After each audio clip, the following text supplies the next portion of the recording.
Hello, everyone, and welcome to another episode of the Joseph Ryder Anderson podcast.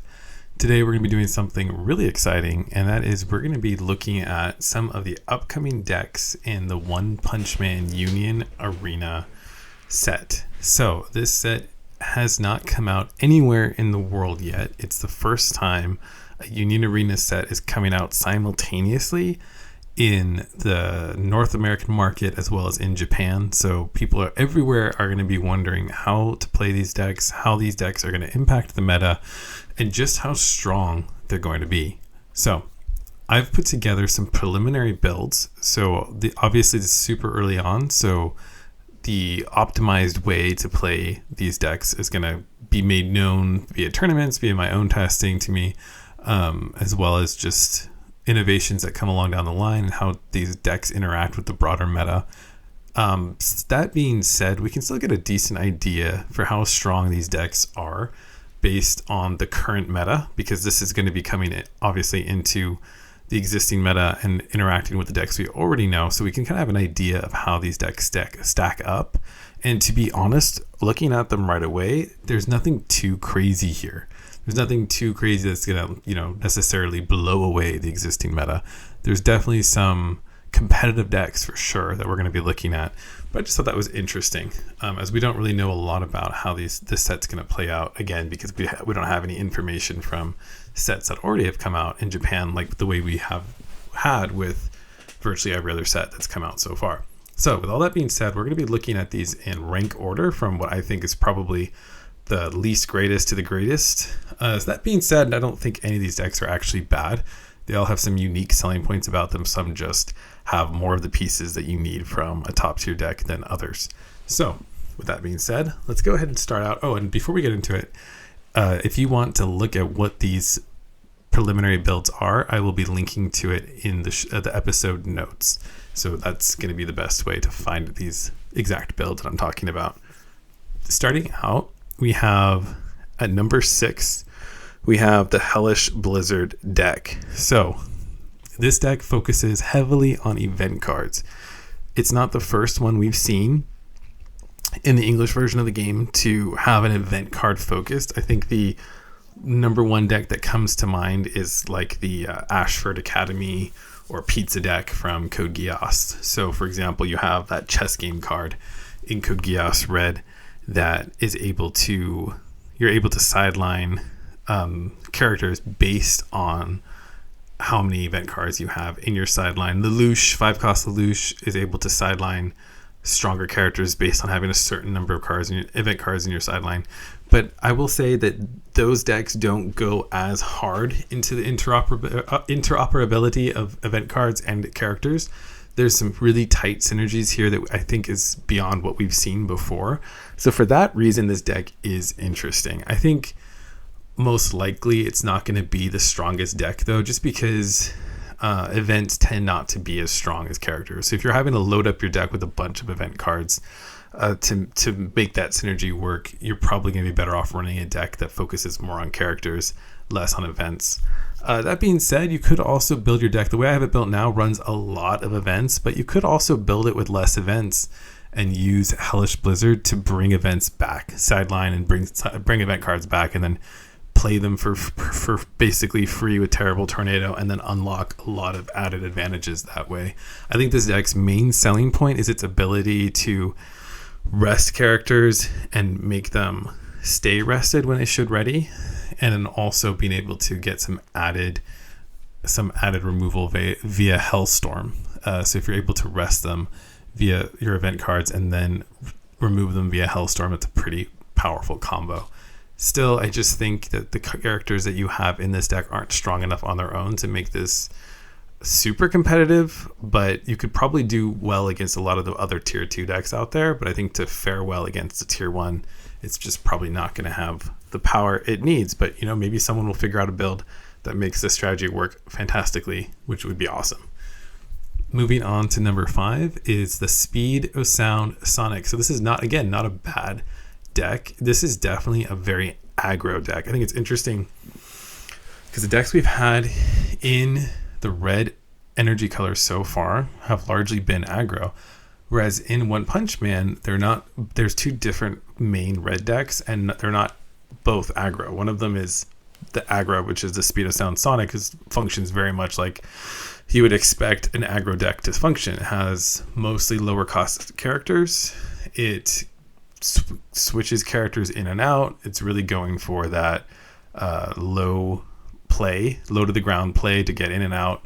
Even the deck that I've put together runs the Super S character, which is capable of either drawing a card or sidelining a couple of characters on your opponent's board, with the intent that you can then quickly eliminate the board early on before it gets too strong to get in and get those attacks. So that's the way this Speed of Sound Sonic deck works, and it's not too bad. It's got some added removal. I've added in the Boros card. I don't know if that is going to ultimately be the best character to pair with this deck, but Boros is actually crazy strong. If you and your opponent have a combined total of 4 or less life, then Boros becomes a 4-cost character. He has impact regardless, but also if you have that 4 or less life, he gains the ability to sideline an opposing character, and he also has 1,000 extra BP when he's played regardless. So he's just a solid character. I think he's just a nice closer to pair with Speed of Sound Sonic's more aggressive play with less high-end power. But I think Boros in general is probably going to be included in a lot of red decks just because of that added removal and ability to close things out late game. Looking at the cards, it looks like there are added synergies that you can use to really play into that removing your own life mechanic. I shouldn't say gimmick, but I think it's a Freudian slip because it is a little bit of a gimmick. I don't know that in itself is going to be super viable, getting rid of your own life just to power up the Boros. I think there would need to be additional support beyond just the Boros raid that we have, as good as he is, to really validate eliminating your own life. I think the only time you'd actually want to play one of those cards that eliminates your own life is if you were in a situation where doing so is going to win you the game. But you wouldn't want to do that early on because you don't know how that's going to go. But if you literally are going to win the game that turn because of playing a raid Boros, then yeah, you could justify eliminating your own life. It's a relatively niche scenario though, which I think will, again, limit that deck from being something of its own. But it still might be cool if somebody does figure out a way to make that work. That would also be interesting. Boros, I think, is one of the stronger cards in red. It's a very strong card. Moving on to Green Saitama. This one is going to inevitably get a ton of attention, largely because of the 15 cost to action Saitama, who is the most true to the lore probably of any Saitama because he can literally win the game in one punch. So he has a damage 7 stat that if you let that through will win you the game in one hit. And on the other side, if that weren't bad enough, you have the impact 3. So if they do block it, they're taking impact 3, so they're taking 3 life, which is horrible for them. Great for you if you're playing this deck. You also get to sideline a character when attacking, and also Saitama comes in active and can't be removed. I think this is the one that can't be removed. Oh no, I was wrong about that. Yeah, no, this one can't be removed from field by opponent's abilities. Okay, I missed that on the card right here, but that is the one. So Saitama's a beast of a card to play though. This is why I'm putting this lower, as I'm very like feeling very conservatively about Green Saitama. I think I was really excited about Muzan, which in my mind is a very similar kind of card. But in some ways, Muzan is actually easier to get out than Saitama, because Saitama, you do have a lot of really cool cards in this deck, like King, mostly King, and even the Genos that help lower the energy cost of Saitama. And Saitama himself does lose an energy cost for every 5 cards in your sideline, but that still ends up being a pretty high cost to get off. I think he does have some advantages versus the Muzan that came out in Demon Slayer, which is that he can come in active. So that's a huge differentiator. You don't have to have him sit on your energy line to turn and then bump him up. You can just play him to active and go for that swing. So I would love it if this deck ended up being super powerful and a top tier deck, because I think that'd be super fun. I'm just very dubious that that's going to happen because of how much goes into getting this card out. And it's not like the rest of this deck has so much going for it that really makes it a powerful deck apart from Saitama. So you're probably going to be in the situation where you're looking to power up that Saitama for an endgame close while taking a lot of hits. And what happens in those situations is, from my testing experience, and I think the meta kind of shows this, is those decks that have those really late game finishing moves like that are all late game. It tends to be the case that you could have achieved more during that time with a more balanced deck. Even a deck that has higher energy cost, typically, like a Lancelot deck, 6 cost deck mostly, with that 8 cost air cavalry, you can get more done during that time that it took you to power up one of these late game decks with those kinds of decks. So that's my feeling. I would love it if this deck worked out, but I am just being kind of conservative on it right now. Moving up to number 3 is actually really interesting. There's another deck that's probably going to be largely overlooked because it's not Saitama. It doesn't have that pizzazz of a one-punch kill. But the Metal Bat deck is surprisingly strong. Like, I would definitely watch for the Metal Bat green energy deck. This one it's focused on Metal Bat, but it also just has really solid removal. I think 2 of its strongest cards to watch out for are the Atomic Samurai. So this is a 4-cost, 2-action character.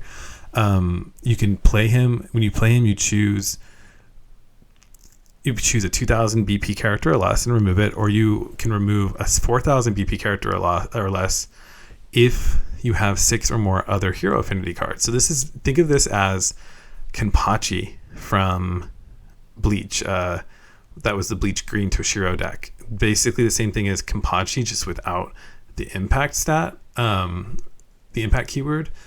But this is going to be super strong. This gives you a ton of added removal, and you have so many hero characters in this deck that are easy to play that this should not be an issue to get that off. And then, as if that weren't enough, you also have the Pig God.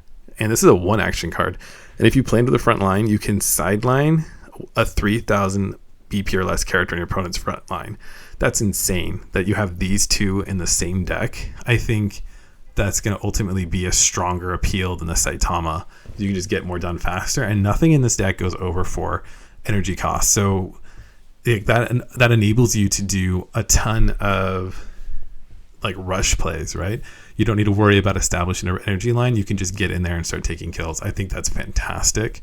You also have the Moomin Rider, which you can bring back by putting a card from your hand into your sideline, and so that helps keep your board filled with hero characters. So really just a strong deck. I really love this Flashy Flash 0-cost character.